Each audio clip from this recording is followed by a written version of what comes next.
Hi, this is Chris and welcome to Winemaker TV. If you like wine, if you like mead, and you like cider, and you want to learn how to make it for yourself, this is the place for you. If you are new here, please hit that subscribe button and the bell notification so you'll know every time I come out with a new wine and a new video. Today we'll be making a coffee mead. So stay tuned.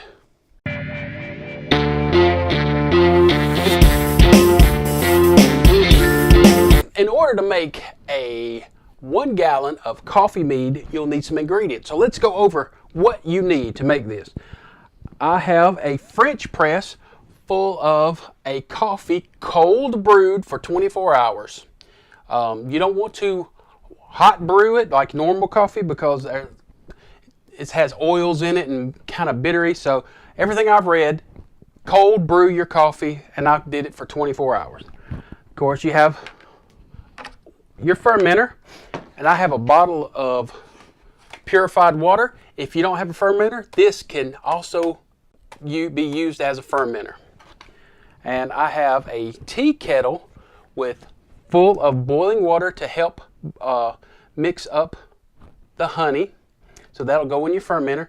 So I like to boil it ahead of time and then just bring it in here so it let it cool off just a little bit. So you don't want it to be scalding hot while you're trying to mix up your honey, but just hot enough to help the honey mix. 2.5 pounds of just pure honey. And today we'll be using a Red Star Premier Cuvee wine yeast, but any white wine yeast will do. So let's get started. First thing we're going to do, we're going to add our hot water into our fermenter.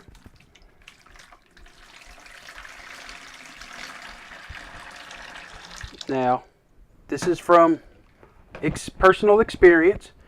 If you use this hot water, do not put it in a glass fermenter. That was not a pretty picture, and I think I did a video, and it happened during a video, cracked my nice 1 gallon glass fermenter,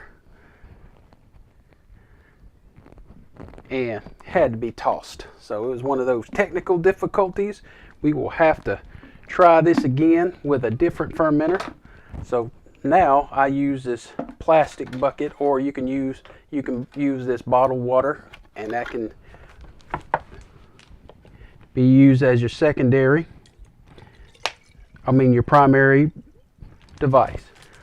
To get all that honey out, I like to add a little water to the container. Shake it up and get all of that honey out of this container. All right, 1 down. That's 1 pound of honey. We'll be using 2.5 pounds.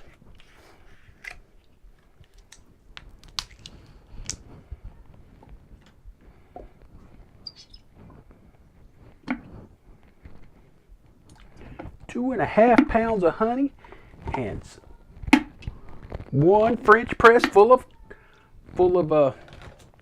1 French press full of coffee. Yeast, that's all there is to it. It's pretty simple. Smells good. I love the smell of honey, especially when you're adding it to a fermenter.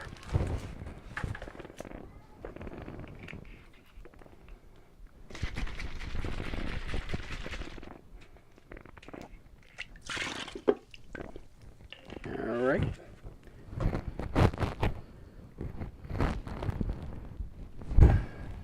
And I have one that's a half a container for my 1/2 pound. 2.5 pounds of honey. Now we're going to stir this up.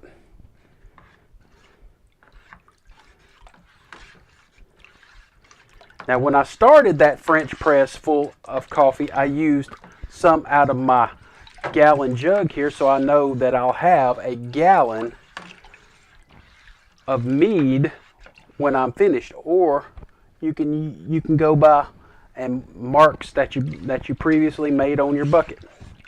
So I'm going to stir this up and we'll be right back. Okay, we've got our must stirred up, and I've gone ahead and added the rest of my bottled water. And because your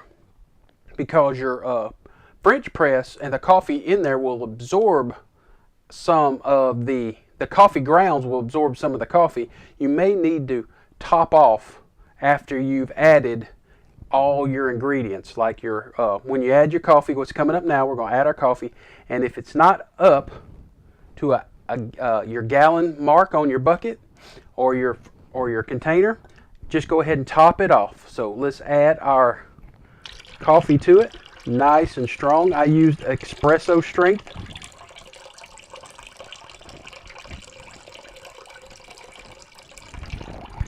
Nice dark amber color. Ooh, this smells good so far.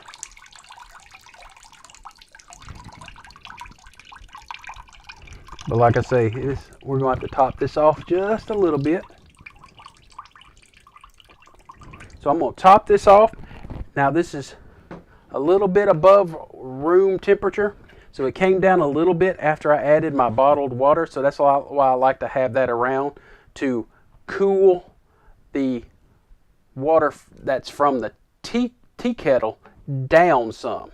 So we don't have to wait as long. So we're going to wait till this gets room temperature. And you can just do it by your hands. Just feel it. So we're going to let this cool down and we'll be right back. All right, I've topped that off to a gallon and it has cooled down to room temperature. If you want to have a look at that, look how dark color that is. It's beautiful. Smells good too. I wish YouTube would offer smell-o-vision. So next, we're going to pitch our yeast. And if you want to add some peptic enzyme and some yeast nutrient, that's optional. Sometimes I do, sometimes I don't. I want to try and not using it this time just to see how it looks.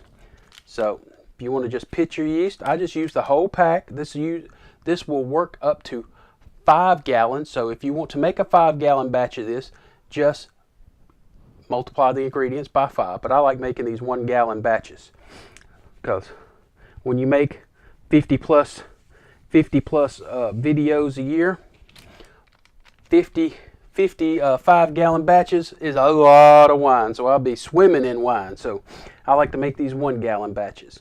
So this will start fermenting in about a day or two, and it'll ferment for about 7 to 10 days, and we might rack it off into a secondary. But that's it, and we'll be back to wrap things up. That's how you make a coffee mead. It'll start fermenting in about 2 days, day and a half, 2 days, and it will ferment for about 7 to 10. After that, you can rack it off into a secondary if you like, and about a month or so you can taste, and once it gets mellow out a little bit, you can bottle it up and let it mellow out another week or two in the bottle, up to a month, then enjoy. So if you like what you see here and you want to help support this channel, there'll be links in the description below to Amazon.